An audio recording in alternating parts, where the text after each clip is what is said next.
Hello जी, नमस्कार। स्वागत है बच्चों आप सभी का डॉक्यूमेंट पर। बेटा जी बात कर रहे हैं यहाँ पर कोशिका जीवन की इकाई, जिसमें हमारी जो कोशिका चल रही थी, जो हम पढ़ रहे थे, वो कौन सी पढ़ रहे थे? प्रोकैरियोटिक कोशिका। ठीक है, आज हम पूर्ण रूप से खत्म करने वाले हैं हमारी कौन सी? प्रोकैरियोटिक कोशिका, जिसमें जो जो चीज बच गई थी वो आज हम पढ़ने वाले हैं। ठीक है, आइए बेटा जी हम बात करेंगे किसकी? आज भी हम देखेंगे किसकी? प्रोकैरियोटिक कोशिका की संरचना पूरी पूरी आज हम खत्म करने वाले हैं, फिर लेकर आऊंगा मैं क्विज। रेडी है? चलें आगे। आइए, ठीक है, हम बात करेंगे किसकी? प्रोकैरियोटिक कोशिका, जिसमें मैं एक बार बता दूं हम क्या क्या पढ़ चुके हैं। मात्र हमने क्या पढ़ा है? हमने पढ़ा है कोशिका आवरण। बस कोशिका आवरण के अंदर हमने तीन चीजें पढ़ी हैं। क्या क्या? हमने सबसे बाहर ग्लाइकोकैलिक्स, फिर उसके नीचे कोशिका भित्ति और फिर उसके नीचे कोशिका झिल्ली। ये तीन चीजें मिलकर बना रही थी कोशिका आवरण, जो हम पढ़ चुके हैं। हमने ग्लाइकोकैलिक्स पूरा पढ़ा था, कोशिका भित्ति डिटेल में पढ़ी, कोशिका भित्ति के आधार पर ग्राम पॉजिटिव, ग्राम नेगेटिव, ग्राम धनात्मक, ग्राम ऋणात्मक बैक्टीरिया पढ़ी, जीवाणु पढ़े। फिर हमने कोशिका झिल्ली पूरी पढ़ी, उसकी संरचना पढ़ी। हमने ये भी देखा कि कोशिका झिल्ली क्या बना रही है, मेसोसोम बना रही है, सब कुछ हमने पढ़ लिया है। मैक्सिमम चीज प्रोकैरियोटिक कोशिका की पढ़ ली है। ठीक है, अब इस डायग्राम को जरा देखो। इस डायग्राम में आपको संपुटिका याद आ रही है? संपुटिका क्या थी? एक प्रकार की ग्लाइकोकैलिक्स थी, हमने देख लिया।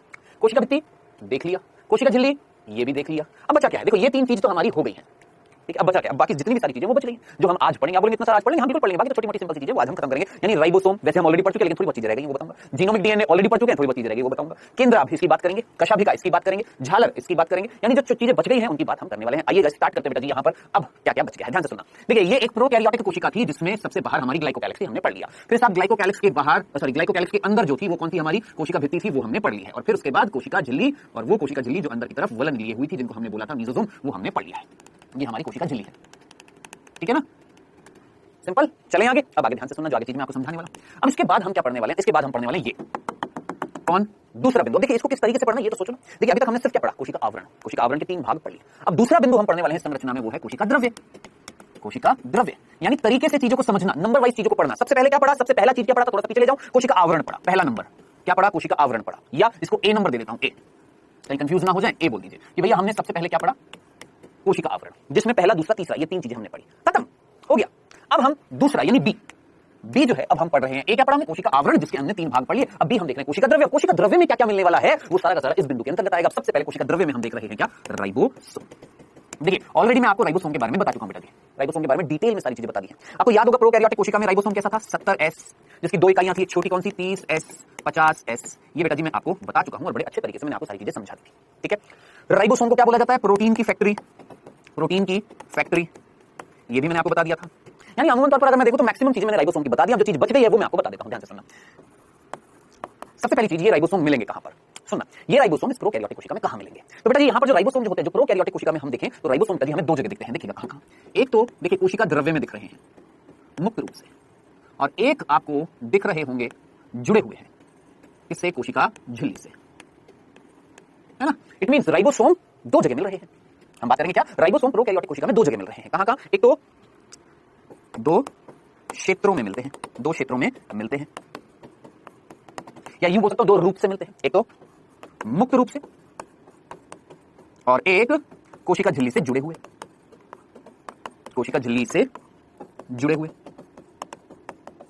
ठीक है। तो आपसे कोई पूछे प्रोकैरियोटिक कोशिका में राइबोसोम कहां मिला? सीधा आंसर बताना भैया, कहां मिल रहे हैं? एक तो मुक्त रूप से कोशिका द्रव्य के अंदर फैले हुए हैं, बिखरे हुए हैं। देखिए ये वाला, ये वाला, ये वाला, ये जो आपको दिख रहे हैं, ये वाले जो मैं थोड़ा सा काला भी कर देता हूं, ये वो है जो मुक्त रूप से साइटोप्लाज्म में, मुक्त रूप से कोशिका द्रव्य में, अच्छा कोशिका द्रव्य को इंग्लिश में क्या बोलते हैं? साइटोप्लाज्म। मुक्त रूप से साइटोप्लाज्म में फैले हुए, सिंपल है ना। यानी इनको हम बोलते हैं फ्री। क्या बोलते हैं? देखो इंग्लिश में बहुत सिंपल वर्ड है क्या? Free ribosome. क्या बोला? Free ribosome. किसी से कोई लेना देना नहीं है, सीधा कोशिका द्रव्य में आराम से पड़े रहो, है ना। और दूसरे होते हैं इंग्लिश में बोलते हैं फिक्स्ड। फिक्स्ड का मतलब किसी चीज से जुड़ जाना। अब जरा सोचिए, ये वाले जो हैं, ये वाले नीचे वाले, ये देखो ये किससे जुड़ रहे हैं आपके? ये कोशिका झिल्ली से जुड़ जाते हैं। तो दो रूप से मिलते हैं, दो प्रकार से मिलते हैं, दो क्षेत्रों में मिलते हैं, दो जगह मिलते हैं। कौन? राइबोसोम। सिंपल। चलें आगे। ये बिंदु हमने पहले नहीं पढ़ा था क्योंकि ये बताना जरूरी था। पहले हमने जो चीज पढ़ी थी, बहुत सारी चीज पढ़ी थी राइबोसोम। राइबोसोम सबसे छोटा क्या है? कोशिकांग है। राइबोसोम जो होता है उसपे कोई आवरण नहीं होता है। ये कैसा होता है बेटा जी? आवरणहीन, झिल्लीहीन कोशिकांग होता है। राइबोसोम जो होता है उसकी खोज किसने करी थी? पैलेड ने। जंतु कोशिका में रॉबिन्सन और ब्राउन ने पादप कोशिका में बताया था, याद करिए, बताया था ना। कितनी इकाइयां होती है सब बता दिया था। एस का मतलब क्या था? 30, 50, 70 ये क्या था? ये सब कुछ बता दिया था। ठीक है, अब मैंने यहाँ पर एक एक्स्ट्रा चीज बताई कि ये दो जगह मिल रहे हैं किसमें? प्रोकैरियोटिक कोशिका में। आई होप इतनी सी बात क्लियर है। अब नेक्स्ट बिंदु बेटा जी राइबोसोम का, इधर ध्यान से सुनना। एक और बिंदु है, ये बिंदु इस तरीके से बना रहा हूं, बुलेट्स इनको बोलते हैं, बुलेट्स। इस तरीके से बुलेट्स बना दी हैं, बिंदु है राइबोसोम के बारे में। अजी आखिरी बिंदु और सिंपल सा बिंदु आपसे कोई पूछेगा, ध्यान से देखना। ये प्रोकैरियोटिक कोशिका दिख रही है, यहाँ पर एक बार और वापस से प्रोकैरियोटिक कोशिका बना देता हूं। चलो जी, वापस से ये ग्लाइकोकैलिक्स, फिर भैया ये हमारी कोशिका भित्ति, और फिर भैया ये हमारी कोशिका झिल्ली। चलो जी, दिख रहे हैं ये हमारी कौन है? कोशिका झिल्ली। बनानी जरूरी है ना हर बार। चलो अब ध्यान से सुनना, जो मैं चीज समझाने वाला हूं, ध्यान से देखिएगा बेटा। आगे बढ़ने से पहले मैं एक चीज आपको बताने की कोशिश कर रहा हूं, देखिएगा बेटा। आप सभी ने थोड़ा सा इधर की तरफ में बताता हूं, आप सभी ने ये वर्ड सुना होगा डीएनए। सुना है ना? बताया मैंने आपको, डीएनए अनुवांशिक पदार्थ बता दिया। ये डीएनए ध्यान से सुनना, ये डीएनए जो होता है ना, ये आगे चलकर बनाता है आरएनए। अब जिनको डीएनए की फुल फॉर्म नहीं पता है वो ध्यान से सुनना। डीएनए की फुल फॉर्म होती है D oxy ribo nucleic acid. Deoxyribo nucleic acid बोलते हैं इंग्लिश में, और हिंदी में बोलते हैं डीऑक्सीराइबो न्यूक्लिक अम्ल बोलते हैं। बस एसिड को अम्ल बोल देते हैं, बस और कुछ नहीं है। आरएनए की क्या होती है? याद रखना आपने, राइबो न्यूक्लिक एसिड या हिंदी में बोलेंगे राइबोन्यूक्लिक अम्ल। ठीक है, तो आपने याद रखना है डीएनए जो होता है वो आगे चलकर क्या बनाता है, आरएनए बनाता है। ठीक है, समझ में आ गया? इतनी सी बात क्लियर है। अब ध्यान से सुनना, ये जो आरएनए जो होते हैं बेटा जी, ये 3 प्रकार के होते हैं, भूल मत जाना, अपनी जिंदगी भर मत भूलना। आरएनए कितने प्रकार के होते हैं? 3। कौन कौन सा? आरआरएनए, एमआरएनए और टीआरएनए। हो सकता है अभी थोड़ी सी चीज आपके ऊपर से जाए, मानता हूं ये हालांकि 12th क्लास में आता है, डिटेल में पढ़ते हैं, लेकिन अभी जो मैं बता रहा हूं बस उसको फील करना, समझना। क्या डीएनए जो होता है वो बदलता है किसमें? आरएनए में। ठीक है, और ये आरएनए जो होते हैं ये 3 प्रकार के होते हैं, आरआरएनए, एमआरएनए, टीआरएनए। ठीक है, अब आप बोलेंगे सर ये आरएमटी ये क्या है? इनका नाम है, ध्यान से सुनना। स्मॉल आर जो होता है उसको हम बोलते हैं राइबोसोमल आरएनए, यानी एक ऐसा आरएनए जो राइबोसोम में मिलेगा। आपका माथा चकरा जाएगा, टेंशन लेने की जरूरत नहीं, अभी सिर्फ फुल फॉर्म देखना, सिर्फ नाम देखना, राइबोसोमल आरएनए। एम का मतलब होता है मैसेंजर आरएनए, जिसको हम हिंदी में बोलते हैं संदेश वाहक आरएनए, और टी होता है ट्रांसफर आरएनए। सिंपल हिंदी में भी क्या बोलते हैं? ट्रांसफर आरएनए ही बोलते हैं, ट्रांसफर आरएनए। ठीक है, तो कुल मिलाकर ये 3 प्रकार के आरएनए बनाता है। प्रभु ध्यान से सुनना, मैं जो चीज कहने वाला हूं ध्यान से सुनिएगा, मैं चीज समझाने वाला हूं। क्या कि डीएनए जो होता है, ध्यान से सुनना, डीएनए जो होता है वो आगे चलकर बदलता है किसमें बेटा जी? ये जो डीएनए होता है ये आगे चलकर बदलता है किसमें? आरएनए में। ठीक है, और आरएनए कितने प्रकार के होते हैं? 3 प्रकार के होते हैं। ठीक है, अब ये क्या करते हैं, मैं इतनी सी बात बता रहा हूं, कहीं ना कहीं ये तीनों आरएनए मिलकर रेस्पॉन्सिबल होते हैं, उत्तरदायी होते हैं प्रोटीन बनाने के लिए।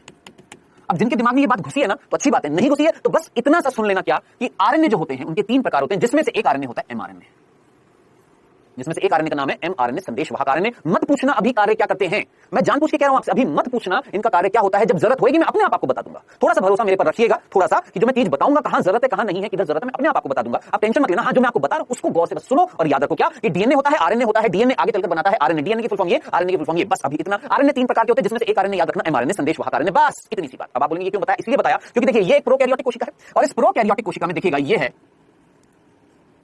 एमआरएनए। क्या है बेटा जी? एक एमआरएनए है। कौन है बेटा? ये एमआरएनए है। कौन? प्रोकैरियोटिक कोशिका में कौन? एमआरएनए, संदेशवाहक आरएनए। फिर बोल रहा हूं मत पूछना अभी इसका कार्य, समय आने पर हर चैप्टर में चीज आपको समझ में आ जाएगी, जो चीज जरूरी होगी जिस चैप्टर में ऑटोमेटिकली आपको बता दी जाएगी। मुझे पता है बहुत ज्यादा क्यूरियोसिटी होती है, जानने की इच्छा बहुत ज्यादा होती है, लेकिन हर चीज का एक सही वक्त होता है, सही समय होता है। ठीक है, तो अभी जो वक्त है, अभी जो समय है, उस हिसाब से अभी सिर्फ नाम याद रखना, आरएनए का एक प्रकार होता है एमआरएनए, जो प्रोकैरियोटिक कोशिका में मिल रहा है, हमारे अंदर भी होता है एमआरएनए। ठीक है, चलो इसी बात समझ में। अब देखना ये जो एमआरएनए है बेटा, इस एमआरएनए के देखिएगा, इस एमआरएनए पर क्या आपको राइबोसोम जुड़े हुए दिखाई दे रहे हैं? ये था बेटा जी हमारा एमआरएनए, और ये है हमारे राइबोसोम। ठीक है, अब आपने जो चीज याद रखनी है वो ये इंपॉर्टेंट क्या है कि प्रोकैरियोटिक कोशिका में राइबोसोम जुड़ जाते हैं, प्लस का मतलब जुड़ जाते हैं किसके साथ? संदेश वाहक आरएनए के साथ। क्या बोला मैंने? ये जो राइबोसोम है ये जुड़ गए हैं किसके साथ? संदेश वाहक आरएनए के साथ में। कौन बेटा जी?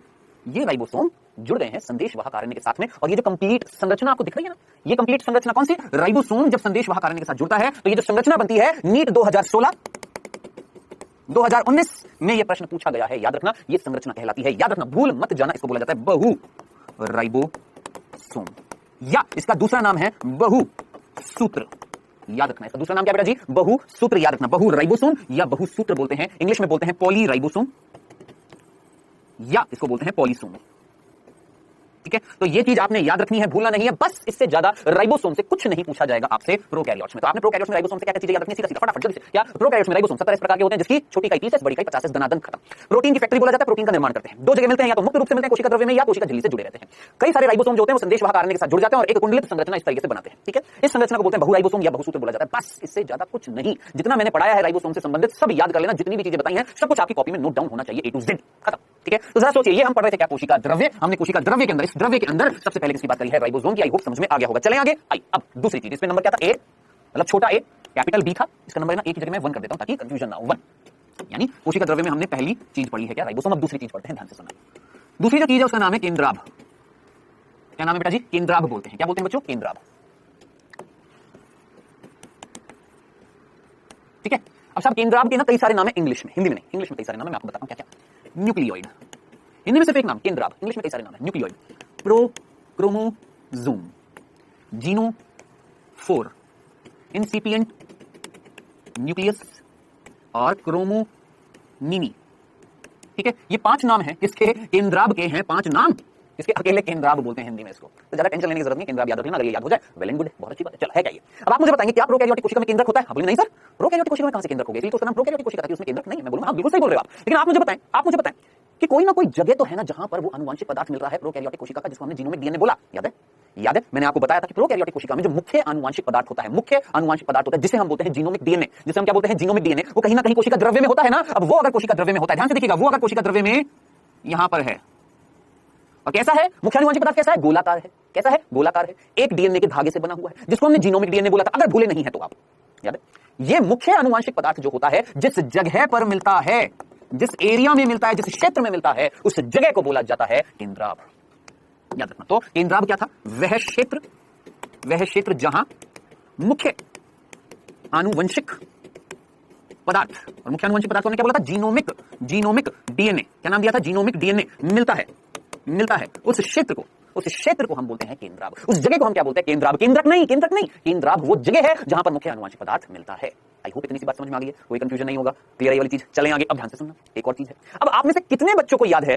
देखिए ये चीज तो समझ में आ गई। आपसे कोई पूछे केंद्राभ क्या है, आप सीधा बोलेंगे सर वो जगह है जहां प्रोकैरियोटिक कोशिका का क्या मिलता है? मुख्य आनुवंशिक पदार्थ मिलता है। ठीक है। अब आप में से कितने बच्चों को यह शब्द याद है? ये शब्द कितने बच्चों को याद है? बताया हुआ है सब कुछ, ये बताया हुआ है प्लाज्मिड। बोला था, बताया था क्या कि जो मुख्य आनुवंशिक पदार्थ होता है, कौन? मुख्य आनुवंशिक पदार्थ जो होता है, जैसे हमने जीनोमिक डीएनए बोला है, इसके अतिरिक्त, इसके अलावा एक्स्ट्रा क्या मिलता है? कुछ डीएनए मिलता है, गोलाकार होता है, मिलता है ना, जिसको हम क्या बोलते हैं? प्लाज्मिड। बताया था नहीं बताया था? स्टार्टिंग की क्लासेस में बताया मैंने आपको। ठीक है। अब जरा सोचिए, प्लाज्मिड है ना, अभी देखिए इस कोशिका में ये बेटा प्लाज्मिड है। देखिएगा, ध्यान से देखिएगा, इस कोशिका में ये प्लाज्मिड है। समझ रहे हैं? समझ में आया है? ये कौन है बच्चे? ये है हमारा केंद्राभ। क्या है ये? केंद्राभ। और अगर विश्वास ना हो, थोड़ा सा पीछे ले चलता हूं, देखो इस डायग्राम को देखो, क्या यहां पर केंद्राभ लिखा हुआ है? और केंद्राभ क्या है? देखो ये पूरा यहां से लेके ये पूरा क्षेत्र जहां पर ये आनुवंशिक पदार्थ मिलता है, उसे हम क्या बोलते हैं? केंद्राभ। बोला ना, दिख रहा है ना यहां पर। अब थोड़ा सा आगे चलते हैं। मैंने आपसे बोला क्या बेटा? मैंने आपसे बोला कि केंद्राभ जो था वो जगह थी जहां पर मुख्य आनुवंशिक पदार्थ मिलता है, और मुख्य आनुवंशिक पदार्थ के अलावा अतिरिक्त आनुवंशिक पदार्थ भी मिलता है, जिसको हम क्या बोलते हैं? प्लाज्मिड। ठीक है। आपको प्लाज्मिड दिख रहा है, आपको जीनोमिक डीएनए भी दिख रहा है। ये जीनोमिक डीएनए जिस जगह पर मिल रहा है उसको हमने बोला केंद्राभ, यानी न्यूक्लियोइड। चले, कोई दिक्कत तो नहीं थी। अब इधर देखना, ये प्लाज्मिड दिख गया। अब एक और प्लाज्मिड देखिए, आपको क्या दिखाई दे रहा है? क्या अंतर दिखाई दे रहा है आपको? दो तरीके के प्लाज्मिड दिख रहे हैं। सोचो, आप बोलिए हाँ सर दिख रहे हैं। एक वो प्लाज्मिड जो फ्री है, मुक्त है, और एक वो प्लाज्मिड जो किससे आकर जुड़ गए? केंद्राभ में आकर, उस क्षेत्र में आकर मुख्य आनुवंशिक पदार्थ से जुड़ गए हैं। दिख रहे हैं? तो याद रखना, जब प्लाज्मिड किसके साथ जुड़ जाए, ध्यान से सुनना, जब प्लाज्मिड किसके साथ जुड़ जाए? केंद्राभ के जीनोमिक डीएनए बोल देता हूं, या मुख्य आनुवंशिक पदार्थ, मुख्य आनुवंशिक पदार्थ। क्या बोला? फिर से सुनो, वापस रिपीट करो। क्या? देखो, प्लाज्मिड मैंने आपको बताया, प्लाज्मिड जो होते हैं वो अतिरिक्त आनुवंशिक पदार्थ होते हैं, जो मेन जेनेटिक मटेरियल होते हैं, मुख्य आनुवंशिक पदार्थ होते हैं, उसके अलावा मिलते हैं। कार्य क्या करते हैं? मैंने आपको ऑलरेडी बता दिया था, कुछ विशिष्ट कार्य करते हैं, जैसे प्रतिरोधकता क्षमता दिखाते हैं, किसके खिलाफ? प्रतिजैविक के खिलाफ, स्टार्टिंग में बता दिया था। अभी जब मैं आपको बता रहा हूं, समझने की कोशिश करना। प्लाज्मिड आपको ये मुक्त दिखाई दे रहा है, लेकिन ये वाला प्लाज्मिड आपको इसके साथ जुड़ता हुआ दिखाई दे रहा है। किसके साथ? केंद्राभ में मुख्य आनुवंशिक पदार्थ के साथ जुड़ता हुआ दिखाई दे रहा है। तो याद रखना, जब प्लाज्मिड केंद्राभ क्षेत्र था, केंद्राभ में मुख्य आनुवंशिक पदार्थ के साथ जुड़ जाता है, तो ये संरचना नीट में प्रश्न पूछा गया है, ये संरचना एम्स में पूछा गया था ये प्रश्न, इसे बोला जाता है एपिसोम। याद रखना, इस संरचना को हम क्या नाम देते हैं? एपिसोम। तो बेटा कहीं ना आप कंफ्यूज कहां पर हो जाएंगे? शब्दों के खेल में, शब्दों के जाल में कंफ्यूज हो जाएंगे। लाइसोसोम, राइबोसोम, है ना, पॉलीसोम और एपिसोम। देखो 4 ही सोम मैंने आपको बता दिए, कौन कौन से? राइबोसोम आप अच्छे तरीके से जानते हैं, लाइसोसोम जिसे हम आत्महत्या की थैली बोलते हैं, लाइसोसोम, है ना, पॉलीसोम अभी थोड़ी देर पहले आया था, याद है पॉलीसोम क्या था? देखो ये पीछे गया, पॉलीसोम, है ना। और फिर मैं अब यहां पर एक और लेकर आया हूं, सोम कौन? एपिसोम। अब याद तो करना पड़ेगा बेटा, एपिसोम जब प्लाज्मिड किसके साथ जुड़ जाता है? केंद्राभ में उपस्थित मुख्य आनुवंशिक पदार्थ के साथ जुड़ जाता है, तो संरचना क्या कहलाती है? एपिसोम। ठीक है। पॉलीसोम क्या था? जब संदेशवाहक आरएनए के साथ राइबोसोम कई सारे जुड़ जाते हैं, इस संरचना को हमने पॉलीसोम या पॉलीराइबोसोम बोला था। आई होप ये दूसरा बिंदु जो था कोशिका द्रव्य में, किसमें? कोशिका द्रव्य में हमने राइबोसोम देख लिया, कोशिका द्रव्य में हमने केंद्राभ देख लिया, खत्म, इतनी सी बात। चलें आगे, अब आगे चलते हैं बेटा जी। अब तीसरी चीज देखते हैं और क्या मिल रहा है। अब बात करते हैं अंत्यवृष्ट। ध्यान से सुनना, किसकी बात कर रहे हैं बेटा जी? अंत्यवृष्ट पिंड की।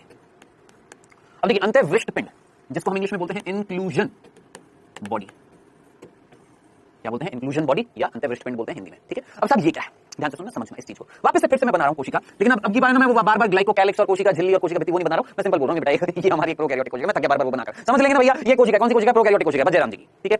अब इस कोशिका में हमने देखा कि भैया कोशिका द्रव्य है, चलो यहां पर मुख्य आनुवंशिक पदार्थ है, चलो जी है जी, सर यहां पर प्लाज्मिड है, हां जी है जी, राइबोसोम है, हां जी, दो तरीके से मिल रहे हैं, या तो मुक्त रूप से या कोशिका झिल्ली से जुड़े हुए हैं, चलो जी ठीक है, ये हमने पढ़ लिया। अब इधर देखिएगा, अब आप मुझे बताना, एक सिंपल सी चीज मैं आपसे पूछता हूं। मान लो आपके पिताजी, आपकी माताजी क्या करते हैं? सब्जी मंडी गए, है ना, आज सब्जी मंडी जाकर वो सब्जियां उठाकर लाए, ठीक है। अब आप मुझे बताएंगे, मान लेते हैं आज उन्होंने सब्जी मंडी जब वो गए, वो बहुत सारी सब्जियां उठाकर लाए, जिसमें से उन्होंने फ्रिज में रख दी है, ठीक है। अब मान लेते हैं आज मेरी मम्मी ने मान लेते हैं, अपनी मम्मी की बात कर लेता हूं, मेरी मम्मी ने आज बनाई गोभी, चल बहुत अच्छी बात है, गोभी की सब्जी बनाई, ठीक है। अब मम्मी ने गोभी की सब्जी बना दी, मेरे पापा ने भी खा ली, मेरी मम्मी ने भी खा ली, मैंने भी खा ली, मेरे भाई ने भी खा ली, ठीक है। पहले की बात करो, मेरी शादी से पहले की, अभी तो सदस्य काफी बढ़ गए हमारी फैमिली में। शादी से पहले मैं, मेरा भाई, मेरी मम्मी, मेरे पापा बस 4 ही थे, जॉइंट फैमिली नहीं थी, एकल परिवार जो होता है ना, वैसा था। चलो अब आप मुझे बताना, सबने खाना खा लिया, फिर भी सब्जी बच गई, क्या करें उस सब्जी का? फेंक दें कि स्टोर करें? सिंपल सा प्रश्न मैं आपसे पूछ रहा हूं, बहुत सिंपल सा। ये इतनी बड़ी जो कहानी मैंने बुनी है, इसका सिर्फ एक ही मकसद था बताने का कि वो जो भोजन जो बच गया है, उस भोजन का क्या करें? क्या उस भोजन को फेंक दें या उस भोजन को स्टोर करें? सोचिए, क्या वो सब्जी को फेंक दें या वो सब्जी को स्टोर करें? आप सीधा बोलिए सर, उस सब्जी को हमें स्टोर करना है, उस सब्जी को हम फ्रिज में रख देंगे, सुबह वापस से यूज में ले लेंगे, बाद में वापस से यूज ले लेंगे। यानी बचा हुआ माल जो था, बचा हुआ पदार्थ जो था, जिसे हम बाद में यूज में ले सकते हैं, है ना, उसको हम इकट्ठा कर लेते हैं, हम उसको स्टोर कर लेते हैं, एक जगह पर रख देते हैं, है ना, यही होता है ना, यही होता है ना। अब अलग अलग तरीके से इसको उदाहरण आप मान सकते हैं कि कोई चीज पदार्थ है, कोई चीज बच गई है जिसको आपने अपने घर में रख लिया, बाद में यूज में लेंगे। बस उसी तरीके से याद रखना, ध्यान से सुनना कि एक कोशिका जिसके अंदर बचा हुआ पदार्थ जो है, एक ऐसा पदार्थ जो अभी यूज में नहीं आ रहा लेकिन बाद में यूज में आ सकता है ना, तो वो जो बचा हुआ पदार्थ है, उस पदार्थ को कहां डालें, अंदर कहां डालें इस प्रोकैरियोटिक कोशिका में? तो हमने बोला उस बचे हुए पदार्थ को, ध्यान से सुनना, उस बचे हुए पदार्थ को हमने यहां पर इकट्ठा कर दिया। अब ये देखिए, ये बचा हुआ पदार्थ है, इसको हमने यहां पर इकट्ठा कर दिया, ठीक है। अब जरा सोचिए, ये जो बचा हुआ पदार्थ जो यहां पर इकट्ठा किया गया, क्या इसके ऊपर कोई झिल्ली चढ़ाई, क्या इसके ऊपर कोई आवरण चढ़ाया? नहीं, कुछ भी नहीं चढ़ाया। हमने केवल उस पदार्थ को जाकर ये इस जगह डाल दिया, बस खत्म, यहां पर इकट्ठा हो जा भैया, बस। तो ये पदार्थ, ध्यान से सुनना, ये पदार्थ जो यहां पर एकत्रित हो गया है, वो बचा हुआ पदार्थ जो एक स्थान पर एकत्रित हो जाता है, एक स्थान पर एकत्रित हो जाता है, और एक और चीज, और वह आवरणहीन होता है, या झिल्लीहीन बोल दो या आवरणहीन बोल दो, आवरणहीन होता है उस पदार्थ को, उस बचे हुए पदार्थ को जो एक जगह पर एकत्रित हो गया है, जिस पर कोई आवरण नहीं है, उसे बोला जाता है अंतःवृष्ट पिंड। यानी एक पिंड के रूप में, एक बॉडी के रूप में, काय के रूप में, एक जगह जहां पर ये सारा का सारा पदार्थ इकट्ठा हो रहा है, उस पदार्थ को हमने बोला, उस जगह को नहीं, उस पदार्थ को जो यहां पर इकट्ठा हुआ है, जिसके ऊपर कोई आवरण नहीं है, जिसके ऊपर कोई झिल्ली नहीं है, उसे हमने बोला है अंतःवृष्ट पिंड। बताएं, अंतःवृष्ट पिंड का मीनिंग समझ में आ गया? कंफ्यूजन तो नहीं है? चलें आगे। अब मुझे पता है आपका प्रश्न होगा कि सर कौन सा बचा हुआ पदार्थ है ना, पूछेंगे ना, आप पूछेंगे ना सर बचा हुआ पदार्थ, ये समझ में आ गया, कौन सा बचा हुआ पदार्थ, क्या इकट्ठा हो रहा है यहां पर, पूछेंगे ना, आइए वो भी बता देता हूं, ठीक है। अब आपने पूछा सर बचा हुआ पदार्थ कौन सा? अब देखिए, बचा हुआ पदार्थ क्या क्या हो सकता है, समझना, देखिएगा। ये बचा हुआ पदार्थ मैं नेक्स्ट पेज पर दिखा देता हूं। अंतःवृष्ट पिंड जो होते हैं बेटा जी, मुख्य रूप से दो प्रकार के होते हैं, एक वो जिनमें खाद्य पदार्थ एकत्रित होता है, क्या बोला हमने, जहां खाद्य पदार्थ का मतलब ऐसा भोजन, ऐसा फूड जो बच गया है ना, गोभी वाली बात है, सब्जी वाली, गोभी की सब्जी बच गई थी, बाद में यूज में लेंगे, यानी गोभी क्या था, खाद्य पदार्थ, भोजन है। यानी अंतःवृष्ट पिंड जो थे वो क्या थे, हमने बोला ये जगह जहां पर बचा हुआ खाना जो था, बचा हुआ भोजन जो था, बचा हुआ पदार्थ जो था, जो बाद में यूज में लिया जा सकता है, वो क्या हो सकता है? अगर खाद्य पदार्थ है तो हम क्या बोलेंगे, खाद्य अंतःवृष्ट पिंड। क्या बोलेंगे? खाद्य अंतःवृष्ट पिंड। जैसे ध्यान से सुनना, जिन बच्चों को समझ में आ रही कंसंट्रेशन से सुनिएगा, क्या बोला कि अंतःवृष्ट पिंड का मीनिंग समझ में आ गया, एक जगह है प्रोकैरियोटिक कोशिका में जहां पर भोजन, खाद्य पदार्थ जाकर एकत्रित हो रहा था, बच गया था, ठीक है, वो जाकर इकट्ठा हो गया, जिसके ऊपर कोई झिल्ली नहीं है, हमने उसको बोला खाद्य अंतःवृष्ट पिंड, ठीक है। चलो जी, इतनी सी बात समझ में आ गई। अब कौन सा खाद्य पदार्थ, ध्यान से सुनना, जैसे ग्लाइकोजन, याद रखना, ग्लाइकोजन तो नाम सुना है ना भैया, कि ये भी नहीं सुना है, याद रखना, इसको हम बोलते हैं ग्लाइकोजन कणिका।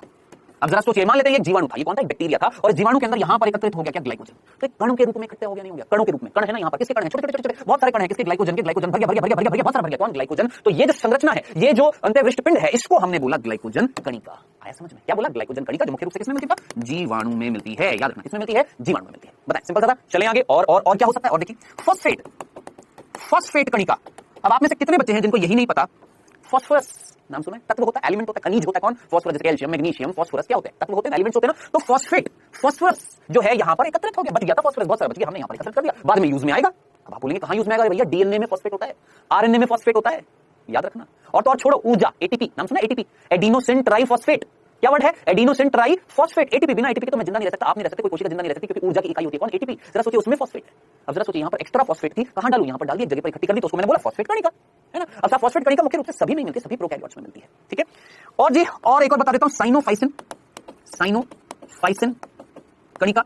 अब आप बोलेंगे सर ये साइनोफाइसिन कणिका किसमें मिलती है, देखो ये तो सभी में मिलती है, ऑलमोस्ट सभी में मिलती है, ये मुख्य रूप से बीजीए, बग्गा, किसमें मिलती है, बग्गा में, बग्गा, बीजीए, बग्गा। अब आप बोलेंगे सर कौन है बग्गा, ब्लू ग्रीन एल्गी, नील हरित शैवाल, ये भी बताया था जब हमने प्रोकैरियोटिक कोशिका पढ़ना स्टार्ट किया, तो मैंने आपको बताया था 3 प्रकार के जीव होते हैं मुनीरा जगत में, जो प्रोकैरियोट्स है, जीवाणु, माइकोप्लाज्मा और नील हरित शैवाल। और ये नील हरित शैवाल वो सबसे पहला जीव है इस पृथ्वी पर जिसने प्रकाश संश्लेषण किया था, खाना खुद बनाया था, फोटोसिंथेसिस खुद किया था, ठीक है। अभी के लिए इतना। अब जरा सोचिए ये क्या है, अब आप बोलेंगे सर ये चीज समझ में आ गई, चलो नील हरित शैवाल है, उसके अंदर ये कणिका मिली, साइनोफाइसिन। अब ये क्या है बेटा, ये एक प्रकार की स्टार्च है, क्या है, स्टार्च तो सुना है ना, गेहूं जब हम खाते हैं, रोटी खाते हैं, तो रोटी में हमारे अंदर क्या होती है, स्टार्च होती है, ठीक है। तो साइनोफाइसिन एक प्रकार की स्टार्च होती है, एक प्रकार की कार्बोहाइड्रेट होती है, जो एक प्रकार की शर्करा होती है, जो कणिका के रूप में मिल रही थी और यहां पर संचित हो गई, किसमें हो रही थी, नील हरित शैवाल में। तो इस प्रकार अंतःवृष्ट पिंड जो है, अगर खाद्य पदार्थ को स्टोर करेगा तो उनको हम क्या बोलेंगे, खाद्य अंतःवृष्ट पिंड, ठीक है। अब ध्यान से सुनना, आप मुझे बताएं, क्या जीवाणु पानी के अंदर है, सोचो, क्या जीवाणु पानी के अंदर है, आप बोलेंगे हां है, क्या पानी के ऊपर तैर रहे हैं, बोले यहाँ तैर रहे हैं। आपसे मैं बोलता हूँ, आपसे मैं पूछता हूँ, क्या आप पानी के ऊपर तैर सकते हो? अगर आपको तैरना नहीं आता, आप पानी के ऊपर तैर सकते हो? नहीं, आप डूब जाओगे।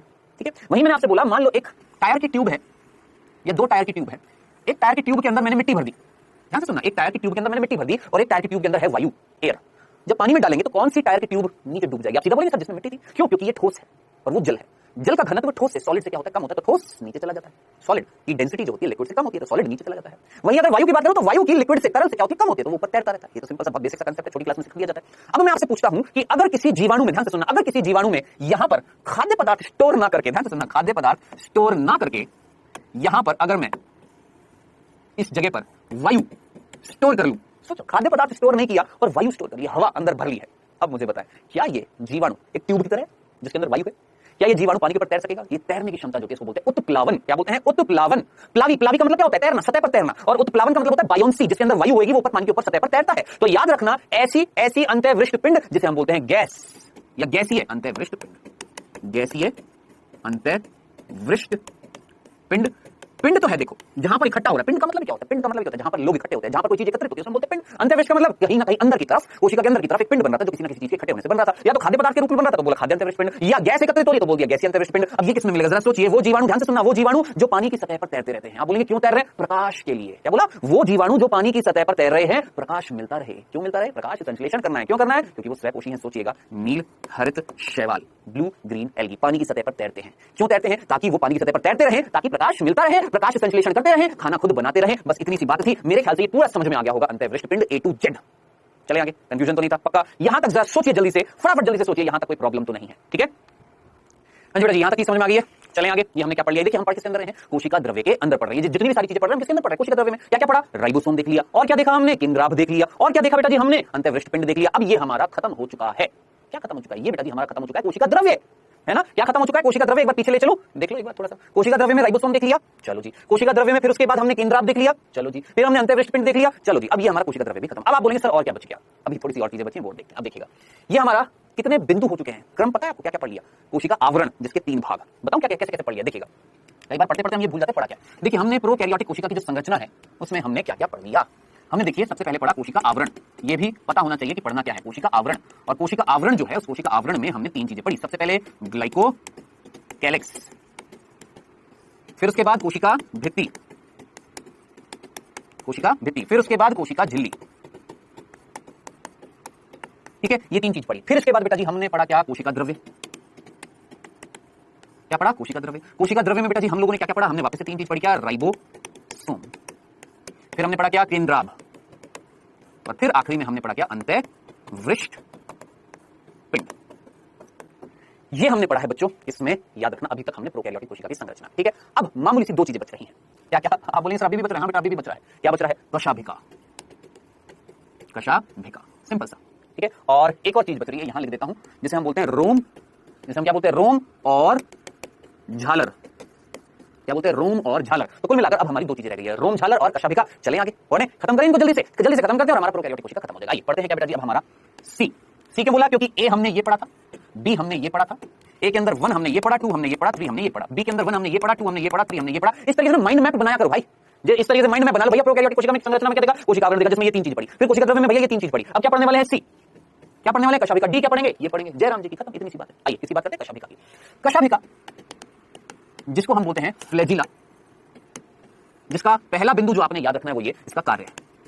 क्या कार्य करती है? देख लेते हैं एक बार, थोड़ा सा पीछे चल देते हैं। और इस प्रोकैरियोटिक कोशिका में पूंछ सी निकलती हुई दिखाई दे रही है आपको, यही है क्या? कशाभिका फ्लैजिला। अब आप मुझे बताइए क्या कराएगी ये पूंछ सी जो निकली है? इस तरीके से ही घूमेगी, और इस तरीके से जब ये घूमेगी तो ये जीवाणु आगे चलेगा, खिसकेगा, गति करेगा। तो सीधी सी बात है, कशाभिका का कार्य क्या हुआ बेटा जी? इसका कार्य होता है क्या? प्रोकैरियोटिक कोशिका को गति देना।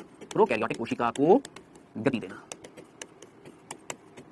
ठीक है, तो प्रोकैरियोटिक कोशिका जो होती है बेटा, उसको चलाने में, उसको गति देने में, उसकी चलायमान क्षमता जो होती है वो कौन निर्धारित करती है? कशाभिका निर्धारित करती है। बताइए, सिंपल सी बात समझ में आ गई? कोई कंफ्यूजन तो नहीं था? पक्का चलें। आइए दूसरा बिंदु। देखिए, जो बिंदु बता रहा हूं उसको याद रख लेना बस। क्या है? ये है। ठीक है, अब बात आ रही है क्या कशाभिका सिर्फ प्रोकैरियोटिक कोशिका में मिलती है? नहीं, यूकैरियोटिक में भी मिलती है। यानी कशाभिका यूकैरियोट्स में भी मिलती है, लेकिन लेकिन लेकिन लेकिन किंतु परंतु ध्यान से सुनना, प्रोकैरियोटिक कोशिका की कशाभिका और यूकैरियोटिक कोशिका की कशाभिका में दिन रात का अंतर है, दोनों की संरचना अलग अलग है। समझ में आ गया? बस इतना सा बिंदु था। ठीक है, मान लो मैं एक प्रोकैरियोटिक कोशिका और मेरे पीछे से निकल रही है पूंछ जिसका नाम है कशाभिका। ये मेरा दोस्त है, ये यूकैरियोटिक कोशिका, उसके भी निकल रही है क्या पूंछ, उसका नाम है कशाभिका। मेरी जो कशाभिका प्रोकैरियोटिक कोशिका की कशाभिका अलग है दिखने में, आंतरिक संरचना उसकी अलग है, और यूकैरियोटिक कोशिका की कशाभिका की संरचना आंतरिक क्या है, अलग है। यानी दोनों में तो मिलती है कशाभिका, लेकिन संरचना दोनों की क्या होती है, अलग अलग। तो याद रखना दूसरा बिंदु, ये यूकैरियोटिक कोशिका की कशाभिका से अलग होती है, अलग होती है। किस रूप से? संरचनात्मक रूप से। याद रखना, ये संरचना जो होती है इनकी और यूकैरियोटिक कोशिका की जो कशाभिका होती है उनमें अलग होती है। जैसे आपने क्लेमाइडोमोनास अगर नाम सुना हो, इस तरीके से होता है, एक हरी शैवाल होती है। ठीक है, आपने युगलिना नाम सुना हो, दिखने में आपको दोनों अलग सेम लगेंगे लेकिन अलग अलग है। ये युगलिना है और ये आपकी क्लेमाइडोमोनास है, दोनों में कशाभिका है। ठीक है, अब जरा सोचिए, इनकी कशाभिका और जीवाणु में जो कशाभिका है दोनों की संरचना अलग अलग है। तो आई होप इतनी सी बात आपको समझ में आ गई होगी। ठीक है, चलें आगे। आइए अब एक बार इसकी संरचना देख लें, किसकी, कशाभिका की। ध्यान से सुनना बेटा, इसी के आगे नेक्स्ट उसमें पेज पर मैं लिख देता हूं इस तरीके से बिंदु डालकर, ताकि याद रहे कंटिन्यूअसली पढ़ रहे हैं। ये पहला मतलब बुलेट बोल देते बेटा, इस तरीके से इनको क्या बोलते हैं, बुलेट्स बोलते हैं। ये बिंदु था, ये बिंदु था, नेक्स्ट बिंदु कशाभिका में जो मैं बता रहा हूं वो बता रहा हूं कशाभिका संरचना। कशाभिका संरचना, ध्यान से सुनना। कशाभिका की अगर हम संरचना देखते हैं तो बेटा ये 3 भागों से बना होता है। ये 3 भागों से बना होता है। अब कौन कौन से 3 भाग हैं ध्यान से सुनिए बेटा। सबसे पहला होता है जिसे हम बोलते हैं आधारीय काय। दूसरा जो होता है उसे हम बोलते हैं अंकुश। क्या बोलते हैं बेटा? अंकुश। कंसंट्रेशन बनाए रखिएगा। और आखिरी होता है तंतु। 3 चीजें होती है, ये 3 चीजें मिलकर क्या बनाती है, कशाभिका बनाते हैं। ठीक है, आधारी काय को इंग्लिश में बोलते हैं बेसल बॉडी, अंकुश को बोलते हैं हुक, और तंतु को बोलते हैं फिलामेंट। ठीक, चलें आगे। अब जो मैं आपको दिखाने वाला हूं डायग्राम, मतलब मैं खुद बनाऊंगा, देखना। देखिए, मान लो बेटा ये एक जीवाणु की कोशिका भित्ति है और उसके नीचे ये कोशिका झिल्ली है। ये कौन है? कोशिका भित्ति, और ये है कोशिका झिल्ली। ठीक है, ग्लाइकोकैलिक्स मैंने नहीं दिखाई है अभी, सिर्फ इतना सा ये 2। ठीक है, और देखने में तो बाहर मान लो इस तरीके से एक जेल के समान ग्लाइकोकैलिक्स मिल रहा है, उसकी जरूरत नहीं है अभी, समझना। ठीक है, अब जब देखिएगा इतना सा भाग, ये देखिए, ये भाग जो है, ये भाग कहला रहा है बेटा जी, आपने याद रखना है, क्या भूलना नहीं है, क्या, कोशिका। थोड़ा सा अलग बढ़िया तरीके से मैं दिखा देता हूं ताकि समझ में आए। ये वाला भाग जो है, इतना सा भाग क्या कहला रहा है बेटा जी, आपका आधारीय काय, ये वाला भाग। ठीक है, ये पूरा भाग जो है क्या कहला रहा है, आधारीय काय। किसका? कशाभिका का। इट मींस आपको ये समझ में आ गया कि आधारीय काय जो होता है वो किसमें होता है, कोशिका भित्ति में भी, कोशिका झिल्ली में भी, किसकी, प्रोकैरियोटिक कोशिका। ठीक है, चलो अब ये आधारीय काय से निकलती है, ये आधारीय काय से इस तरीके से निकला एक अंकुश। क्या निकला? एक अंकुश निकला है। ठीक है, क्या निकला बेटा? एक इस तरीके से घूम के क्या निकला? एक अंकुश निकला। अंकुश, इसको हम हुक बोलते हैं, जैसे होता है ना हुक टांगने के लिए, इस तरीके से क्या निकला? एक अंकुश निकला है। चलो जी बेटा जी, ये भी चीज समझ में आ गई है। अब आगे चलते हैं। चलिए, अब क्या होगा, अब आगे ध्यान से सुनना। ये एक लंबी सी एक संरचना निकली है जिसे हम बोलते हैं तंतु, जिसे हमने क्या नाम दिया है, तंतु। ठीक है, जिसे हमने क्या नाम दिया बेटा जी, तंतु। ठीक है, तो कुल मिलाकर आपको 3 संरचनाएं दिख रही है, ये है आधारीय काय, ये है अंकुश, और ये है तंतु। ठीक है, अब कुल मिलाकर मैं आपको क्रियाविधि बताने वाला हूं कि काम कैसे करता है कशाभिका। अब देखिएगा ध्यान से सुनना। ये जो आधारीय काय होते हैं बेटा, इस आधारीय काय के अंदर कुछ इस तरीके से प्लेट्स मिलती हैं। थोड़ा सा डीप में चला जाएगा लेकिन समझना। क्या बोला? आधारीय काय के अंदर कुछ प्लेट मिलती हैं। क्या बोला हमने? कुछ प्लेट मिलती हैं। ठीक है, और इन प्लेट से एक तंतु निकलता है प्रोटीन का, जो इन प्लेट से होता हुआ, अंकुश से होता हुआ घुस गया किसमें, तंतु में। और भी होती हैं ऐसे, इस तरीके से कई सारे होते हैं। इसमें चला गया बेटा जी, ये तंतु में चला गया। कौन? ये प्रोटीन का एक धागा है, प्रोटीन का एक, यूं लीजिए एक फाइबर है, छोटा सा तंतु है प्रोटीन का, जो इस प्लेट से निकलकर अंकुश से होते हुए इसके अंदर चला गया। ठीक है, इतनी सी बात समझ में आ गई है, इसमें तो कोई कंफ्यूजन नहीं था। ये हमारी प्लेट, और इन प्लेट से निकलते हुए ये प्रोटीन के फाइबर। ठीक है, अब आप पूछेंगे ये जो प्रोटीन का जो फाइबर है इसका नाम क्या है, तो बेटा जी इसे हम बोलते हैं फ्लैजिलिन। हाँ जी, समझ में आया? नीट की तैयारी कर रहे हो भैया? ठीक है, यहाँ पर मैं कोई मदारी नहीं हूं कि नाच नाच के आपको पढ़ाऊंगा तो ही आपका इंटरेस्ट पैदा होगा। आपको इंटरेस्ट पैदा करना पड़ेगा, समझना पड़ेगा। हो सकता है कई बार बीच में बोर भी हो जाते हैं, कोई दिक्कत नहीं, जबरदस्ती बैठे रहो, जबरदस्ती सुनते रहो। तपस्या है बेटा, तपस्या करने में कहीं ना कहीं मेहनत करनी पड़ती है। हर कोई तो डॉक्टर नहीं बन जाएगा ना, कड़ी तपस्या करनी पड़ेगी। कड़ी तपस्या मतलब आपको बैठना पड़ेगा, आपको सुनना पड़ेगा, आपको समझना पड़ेगा, आपको मेहनत करनी पड़ेगी, चाहे आपको बोर लगे चाहे ना लगे। आपको सुनना तो पड़ेगा, आपको समझना तो पड़ेगा, आपको पढ़ना तो पड़ेगा, तभी ये रैंक निकलेगी, आपके मार्क्स आएंगे।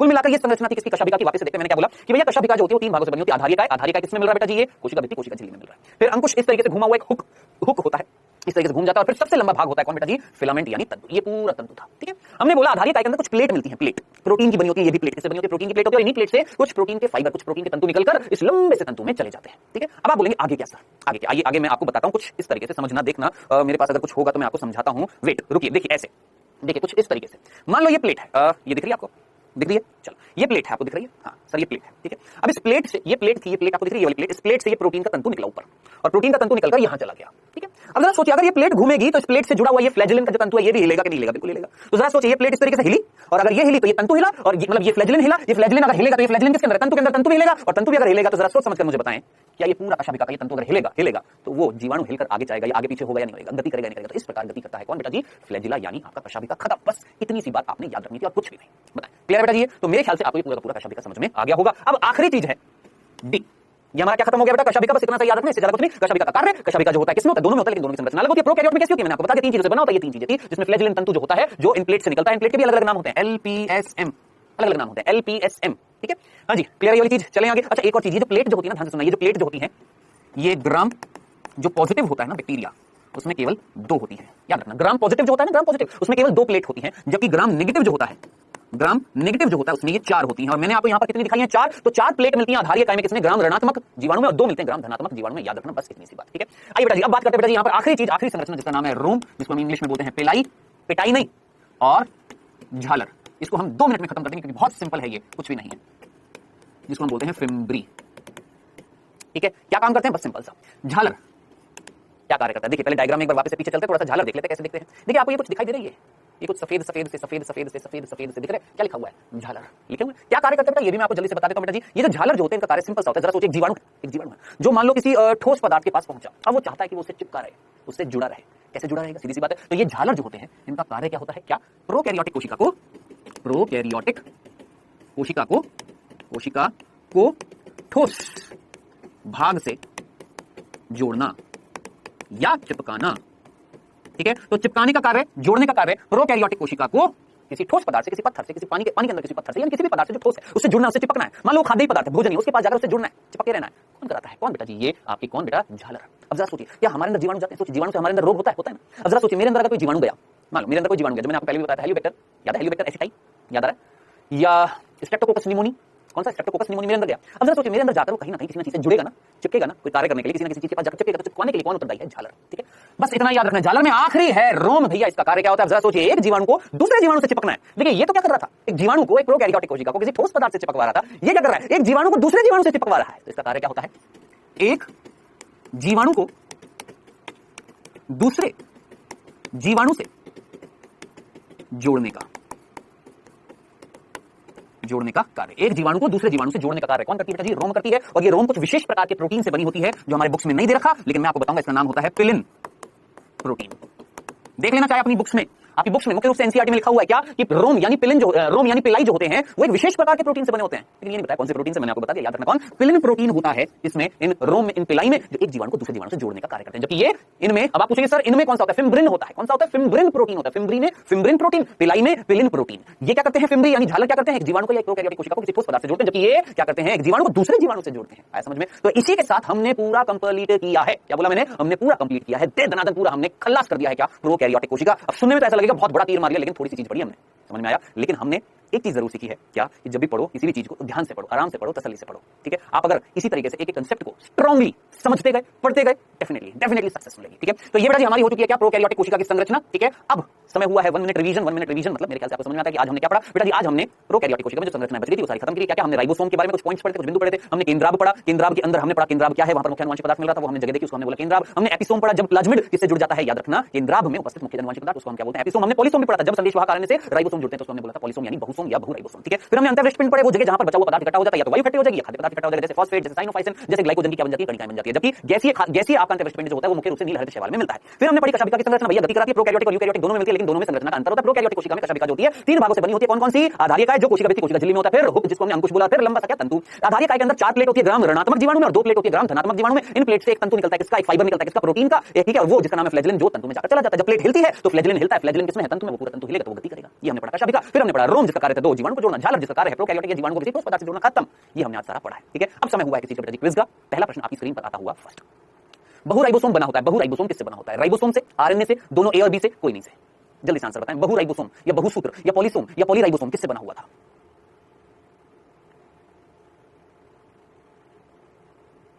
चलिए दूसरा प्रश्न बेटा जी, जब प्लाज्मिड केंद्राब से जुड़ जाता है तो उसे कहते हैं, जब प्लाज्मिड केंद्राब क्षेत्र के पास जाकर जुड़ जाता है, केंद्राब से जुड़ जाता है तो उसे क्या बोलते हैं? Ribosome, episome, lysosome, peroxisome.